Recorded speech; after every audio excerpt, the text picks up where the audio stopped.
Hello. I just recorded the second part of my thing, my review, and it was like over 25 minutes long, and then I couldn't upload it, so I need to start again. The second part, and then Rose called me down because something was on TV. Now I've forgotten what I've actually talked about and what I haven't. So the reason that it took so long last time is because I was ranting about the government being terrible. So I've just cut to stop that, right? So trying to think what I didn't talk about. Tried origami. I was really bad at it, but it was like rude origami. So I'm thinking of actually getting some actual origami and doing the 1,000 cranes thing. I think that would be amazing. Although I think Rose would be really annoyed about the mess. There's 1,000 cranes in the room, hoover them up.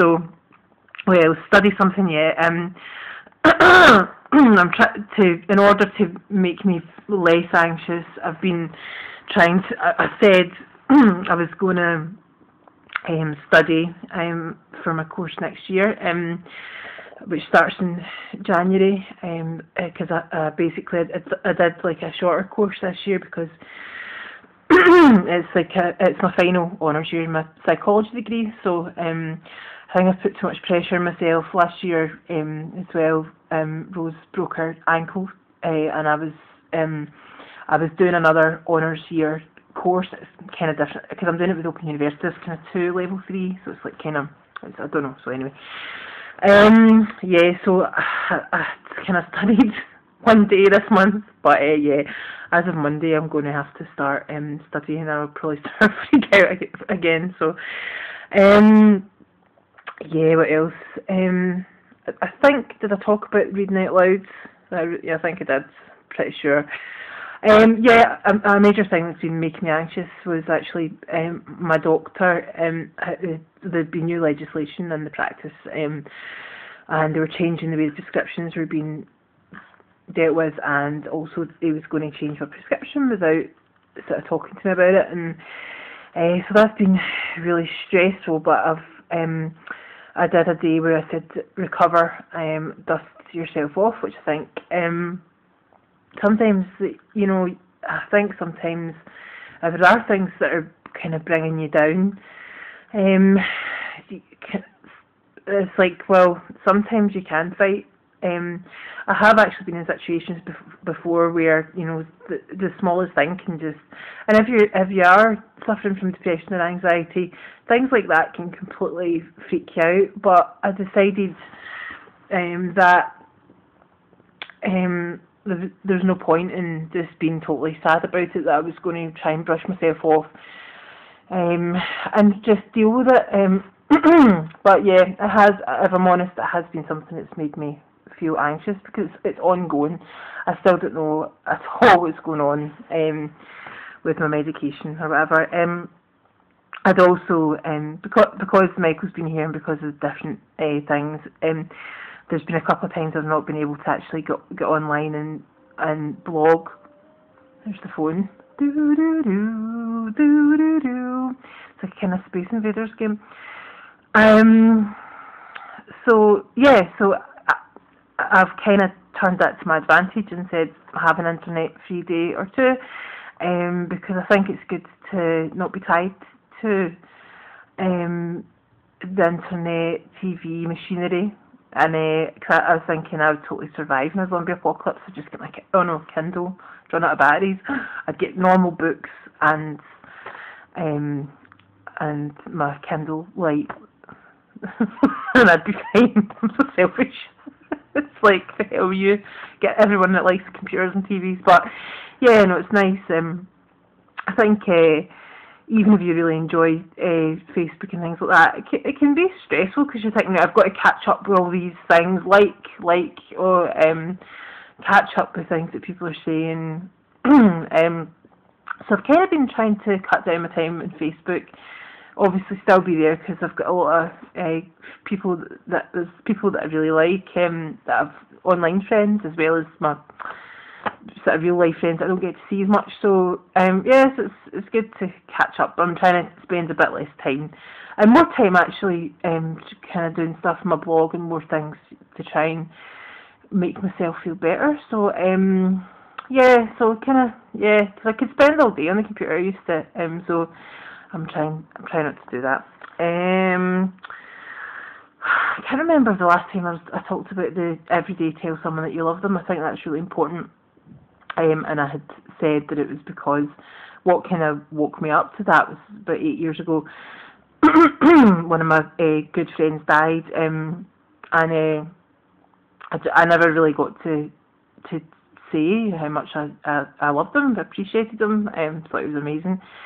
And I think it's really good to just, not just because you're frightened someone's going to die and you haven't said that you care about them, but it makes you feel really good when someone says that they love you, and that's lovely too. I don't just mean relationship wise, just your friends. I think what I was talking about this time was that Michael he'd been a bit kind of bad.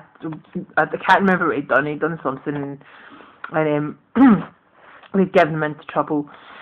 But then after I read him a story and gave him a cuddle and said, "Good night, love you, Michael," and he said, "Love you, Lisa," and it was.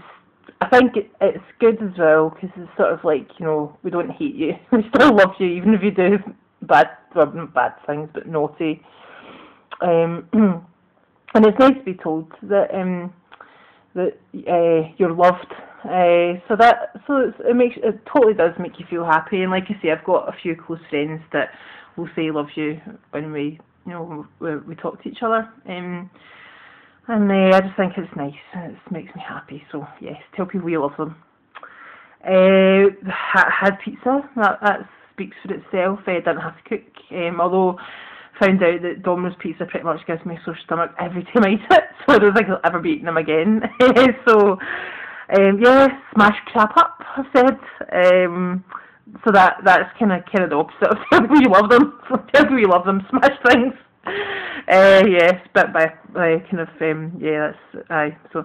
But that was fun. That was to do with decorating. I've also said here as well that I was stripping wallpaper, which I actually quite enjoyed. I'm sort of trying to rush this because the last time was like 25 minutes. So trick played in me. I think I mentioned that, didn't I? Yeah, when Moustache mentioned.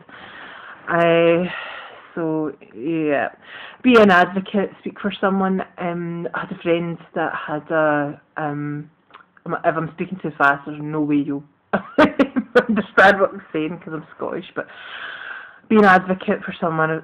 Yeah, my friend's in the medical, and basically it's when the government are just like trying to like trip you up if you say you're depressed or you're anxious or whatever, and they come to your house or you've got to go. But on this occasion they came to my friend's house, and I sat in with them because and just basically asked the doctor questions, and then if I realised that they were trying to trip them up, I would remind my friend of things, because it's just horrible. People that have got, and I'm not going to go on about it for too long because I won't be able to upload it, but yeah, basically people that are the elderly, disabled, the most vulnerable people in society at the moment, are just getting their benefits taken away from them. They're having to go through like a load of crap basically, and some people can't. Some people need help and they're not being given it. It's just an absolute disgrace. And then you've got these sort of bankers and people that are getting like £500,000 bonuses when they've messed up the economy. It just makes me so angry. But what was the happy thing that I did? Yeah, I helped someone out, and it was good because I think we need to stick together with things like this. We need to look after people that are vulnerable, that are old, or that need help, because the government aren't doing it. So it's and it does make you happy to help other people. And if you need help yourself, then you should accept it, because you deserve it. You're human and you're lovely, and so what if something's wrong with you and you can't work and you need money from the state? You shouldn't feel ashamed about that, because when you get better, then you put back, or if you have worked before, then you put back, and that's the whole point of a society, isn't it? Is that you help people when they can't do things. Anyway, so yes, so helped a cat as well, which made me happy. A cat that was being neglected, and just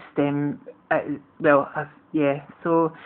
And then I went for a family dinner, which was really nice, for my parents' Ruby anniversary. So I made them dinner, and I got them a cat for their anniversary. So, which they really love. I get a phone call. I'm getting a phone call like every day. The cat's doing this. He's a wee comedian. I love him. We love him. He jumps up on our knee and blah blah, falls asleep, plays with his mouse, and they bought him an igloo, and instead of just sleeping in it, he rolls about in the carpet like some sort of huge hamster. So and we had spent a day in our PJs. That was good, because we were tired after going to my parents, and I think Michael had done stuff the next day and he was quite grumpy.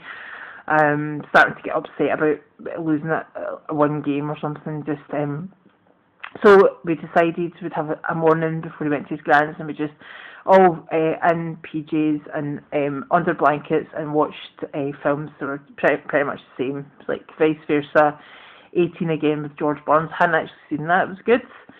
A terrible song that though. It was like, I'm 18 again. I was like, oh, this song's like the worst song I've ever heard in my whole life. So, and then Big. I've watched part of Big as well, which I've seen about 50 times, and Michael hadn't seen it, so it's really good. So, there, I hope I've spoke a wee bit faster and I haven't went on too much. So that's part 2, and hopefully it's not too long and I can upload it. Okay, bye!